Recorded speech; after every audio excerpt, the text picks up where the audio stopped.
The story of Ludwig van Beethoven. The value of giving. Long ago, the Beethovens lived in Germany.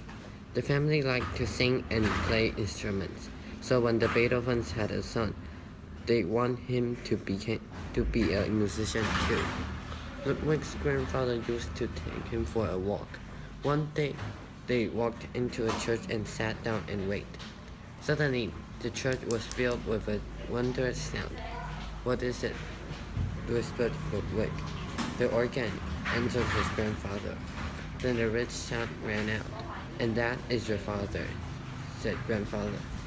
"He could be a great musician if he didn't drink so much." One day, Ludwig saw a peculiar instrument in their house. Peculiar instrument in their house. He touched the keys. "It's wonderful," cried Ludwig. When Ludwig realized his father was behind him, he was startled. "I'm sorry, father," he said. "When I touched the keys and beautiful sounds came out, I couldn't stop." For once, his father didn't shout.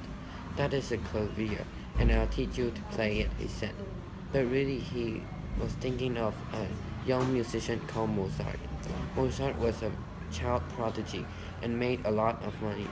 "I will make sure Ludwig also become a prodigy," he thought. At about 10 years old, he started to composing his own music. In 1782, when Ludwig was 12 years old, some of his composition was published. As a teenager, Ludwig started to play clavier in the court orchestra. "There are still so many things that I don't know," he thought. "I wanted to go to Vienna and study with those great masters." The most important is that Ludwig wanted to meet the greatest composer, Mozart. Ludwig was able to perform for Mozart, who was amazed by his talent. In Vienna, Ludwig had a good time, with talking with talented people and attending concerts. He even met an important person, Count von Rothschild. One day, the Count visited Ludwig. He found that Ludwig was living in a shabby house, and his room was dark. Sheets of music was all over the floor, and an old piano was in the corner. "This is terrible," the Count said to himself. "He shouldn't use such an old instrument." A few days later, a new piano was delivered. Ludwig was shocked. "I didn't order a piano. I have no money to pay one." The deliveryman explained it was a gift from the Count. People from near and close came to hear Ludwig play. "Bravo," they shouted. Encore. But something very sad happened. "It might be my imagination," thought Ludwig, "but I didn't seem to hear well as I used to do." Eventually, in 28 years old, Ludwig went totally deaf. Ludwig became very depressed. Then one day, extremely depressed.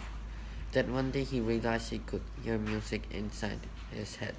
He wrote it down as fast as he thought of it. Some people said that the music he wrote after going deaf was the most beautiful music ever written.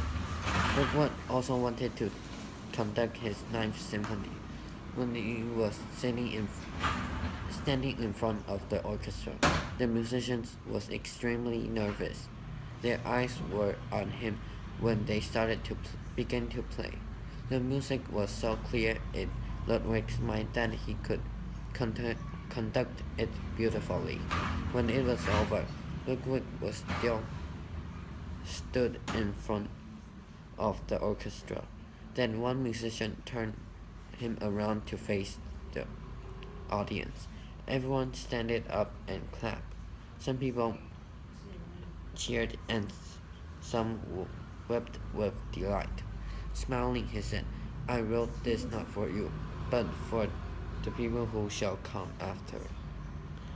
In 1827, Ludwig died, but he shared a gift with the world, his glorious music.好，